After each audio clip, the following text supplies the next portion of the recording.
Bab itu karena lawi nan pacah tu masuk ayah ke dalam. Mandanga ayange masuk ke dalam tu, burung-burung lawi lari sambil berbunyi ke bukit. Karo di bukit ba ebo. Lain merakanya indah, tapi instingnya tajam.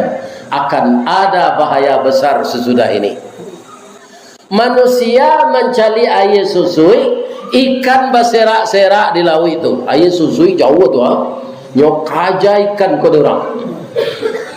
Sedang barabui ikan, ombak gadang berkekuatan 3000 km per jam. Itu kekuatan tsunami itu larinya.